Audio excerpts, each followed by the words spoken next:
The invitation arrived on thick cream paper, edged in gold, like it was meant to bruise rather than inform. Marcus Cole stared at it for a long time before he laughed, a short, bitter sound that echoed through his penthouse.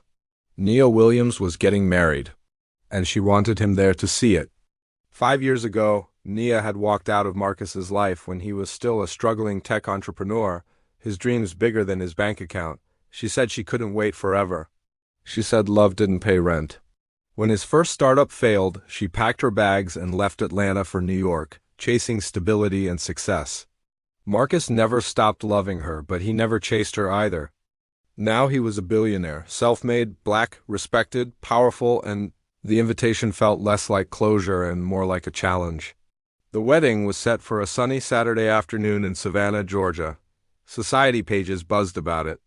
Nia was marrying a prominent real estate heir, old money, polished smile, family connections. Everyone expected Marcus Cole, the tech giant, to show up in a custom suit, maybe with a model on his arm just to remind Nia of what she'd lost. But Marcus had other plans. The morning of the wedding, as his driver waited downstairs, Marcus stopped him. "Not today," he said. "I'll walk." Outside his building, near the corner cafe, sat a woman wrapped in layers of worn clothing. She was older, maybe late 50s, with silver threading her tightly coiled hair. Her sign read, "Just need a meal." "God bless," Marcus slowed. Something about her eyes, steady, proud, tired, made him stop. "What's your name?" he asked. She looked up, surprised. "Esther," she said softly. He offered her lunch. Then conversation. She told him she'd once been a nurse, lost everything after caring for a sick sister, then a string of bad luck that never seemed to end. No self-pity, just truth. On impulse, Marcus did something that shocked even himself.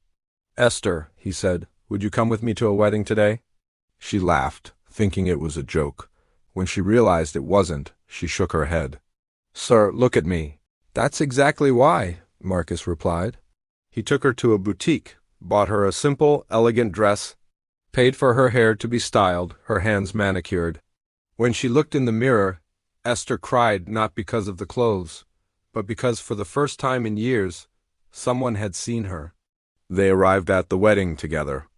The garden ceremony fell into whispers the moment Marcus stepped out of the car. Heads turned, phones subtly lifted. But confusion spread when people saw the woman beside him, older, dark-skinned, dignified, but unmistakably poor by society's standards. Nia noticed too. Her smile froze when she saw Marcus walking down the aisle, not alone, not with a glamorous date, but with a woman no one recognized. "Is this a stunt?" she wondered.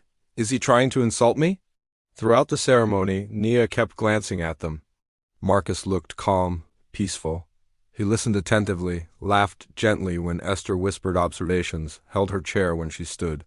There was no mockery in his posture, no bitterness.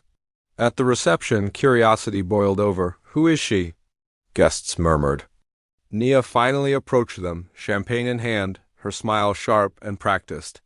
"Marcus," she said sweetly, "I'm so glad you came, and this must be—" "Esther," Marcus said.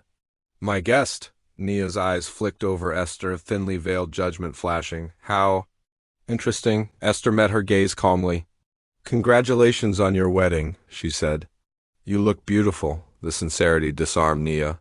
For a moment, she felt something uncomfortable twist in her chest. Later that evening, after the speeches and dancing, Marcus stood to speak. The crowd hushed.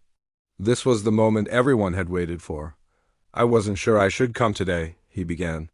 "But I realized something important. We often invite people into our lives or out of them for the wrong reasons."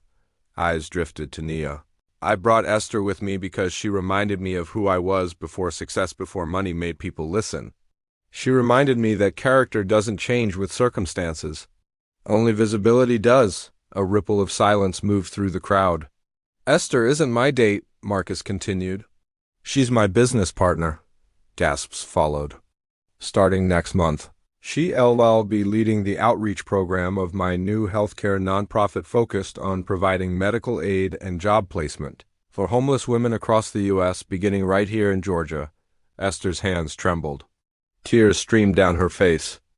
"I came today not to make anyone jealous," Marcus concluded. his eyes briefly meeting Nia's, but to celebrate growth mine and hers, and to remind myself that love rooted in pride never lasts but respect always does. The applause was thunderous. Nia stood frozen, realization crashing over her. She hadn't invited Marcus for closure. She'd invited him to prove something to herself. But instead she'd learned something far more painful. Weeks later, headlines praised Marcus not for his wealth, but for his humility. Esther became a symbol of second chances. And Marcus? He drove past the corner cafe every morning, smiling, not because he'd shown up his past, but because he'd finally arrived at peace. Sometimes the best revenge isn't success. It's becoming the kind of person who no longer needs it.